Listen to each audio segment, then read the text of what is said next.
हाँ, देखो संसार त्रिकाल में सत्य नहीं है और भगवान त्रिकाल सत्य हैं।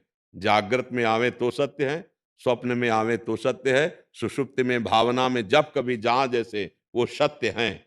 संसार चाहे जागृत में हो, चाहे स्वप्न में हो, चाहे सुषुप्ति में हो, ये असत्य था, असत्य है, असत्य रहेगा। कहाँ गए वो रूप जिनको हम माँ मानते थे, पिता मानते थे? ना पहले थे, ना बाद में कभी दिखाई दे रहे हैं, बीच में भास रहे हैं। कहाँ गई मेरी वो बाल्यावस्था? ना वो पहले थी, ना बाद में रही, बीच में भास रही थी। कहाँ गई जवानी? इसी शरीरों की देते देखते जाओ। और अभी कुछ दिन बाद ये मिट्टी में मिल जाएगा। जो सामने देख रहे हो ना, कहाँ गया वो रूप? बस उसका कोई अस्तित्व नहीं। तो भगवान थे, है, रहेंगे। इसलिए उनके लिए जागृत स्वप्न सुषुप्ति का भेद नहीं माना जाता। जैसे हम भावना में आ रहे हैं, पक्का वो आ रहे हैं। जितना आपको दिखाई दे रहा है, जितना भाव बन रहा है, वो आए हैं कृपा करके। उन पे हमें नहीं, ये तो मेरी शायद कल्पना होगी या भावना होगी। नहीं, वो सत्य आए। अगर स्वप्न में गुरुदेव आए, प्रभु आए, भक्त आए, तो सत्य आए। वो त्रिकाल सत्य है, इसलिए त्रिकाल सत्य है। उसके लिए मिथ्या थोड़ी सोचा जाता है। संसार मिथ्या है तो मिथ्या है। ब्रह्म सत्यम जगन मिथ्या, ये न रूप कभी रहे थे, न कभी है, न कभी रहेंगे। पीछे न थे, न आगे रहेंगे। तो इनकी क्या सत्ता है? बीच में दिखाई दे रहे हैं। इसीलिए बहुत सावधानी से अपने शरीर का राग मिटाकर भगवान की प्राप्ति कर ले।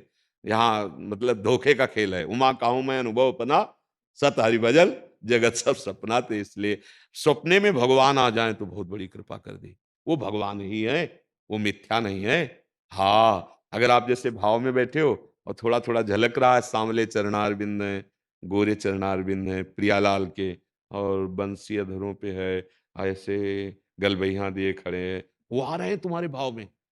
उसे तुम झूठा मत मानो ना। वो जितना तुम सोच पा रहे हो, वो आ रहे हैं तुम्हारे भाव में। अगर कभी स्वप्न में देखा कोई संत आ गए, कोई गुरुदेव आ गए, या भगवान का कोई मंदिर आ गया, भगवान आए, नाचो हृदय से अंदर से कि हमारे ऊपर कितनी कृपा, आज भगवान स्वप्न में आए। लेकिन संसार जागृत में भी सत्य नहीं है, सुषुप्ति में भी नहीं है, और स्वप्न में भी नहीं। देखो ये शरीर जागृत में दिखाई देता है, और स्वप्न में जब होते तो ये पड़ा रहता है, लेकिन इसका भान होता है क्या? तो मिथ्या हो गया ना। अच्छा, स्वप्न में जो थे जब जगे तो वो मिथ्या हो गया ना। ये क्षण क्षण में मिथ्या होने वाले शरीरों को हम सत्य कैसे माने? और शास्त्र भी कहता है, वो हम खुद देख रहे हैं, ये नाश की तरफ जा रहा है। सत्य है भगवान तो त्रिकाल सत्य है, सत्य है भगवान के भक्त तो त्रिकाल सत्य है। जैसे संत जन है ना, अंतर ध्यान हो जाते हैं ना, तो वो ऐसे थोड़ी कि संसारी आदमी की तरह मर गए फिर नारकी योनियों को प्राप्त हुए। अगर आज आप अभी देखना चाहें कि पूज्य पाद उड़िया बाबा के हमें दर्शन चाहिए, तो आपकी एकाग्रता और भजन है, तो वो भगवान है। वो अभी आ जाएंगे, उड़िया बाबा बन करके मिल जाएंगे।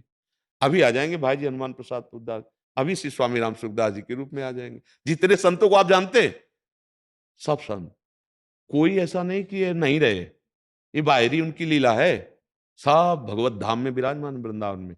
कोई ऐसे संत भगवान नहीं, कोई ऐसे आचार्य नहीं, कोई ऐसे महापुरुष नहीं जिनका मिलन ना होता हो। जो भगवत प्रेमी महात्मा है उच्च कोटि के, ये सब विराजमान। लेकिन अपने ये शरीर नाशवान है। हाँ, इनका कोई महत्व नहीं। वो अपने जिस स्वरूप में पहुंच गए, वो अब भी विराजमान है, सब सेवा में है ठाकुर जी की।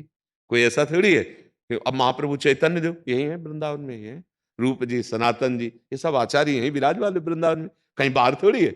वो बाहरी जो कृपा करनी थी करके, और अपने घर में विराजमान घर है। ये प्रियालाल का निज धाम चिदानंद वृंदावन धाम है। तो त्रिकाल सत्य भगवान, इसलिए स्वप्न में भी सत्य मानना चाहिए। और संसार त्रिकाल असत्य है, इसलिए जागृत में भी असत्य है, स्वप्न में भी असत्य है। हाँ, यहाँ कर्तव्य ठीक से कर लोगे तो जान जाओगे तुम कि संसार असत्य है, शरीर असत्य है। ठीक कर्तव्य कर लोगे। कर्तव्य को इस रूप में नहीं देखना कि जब संसार असत्य है तो हम क्या करें। नहीं नहीं, नौटंकी का नाटक मिला, बढ़िया रोल है, तुम कर लो, तो जो डायरेक्टर है ना, वो इनाम देगा, इस नाटक से मुक्त कर देगा।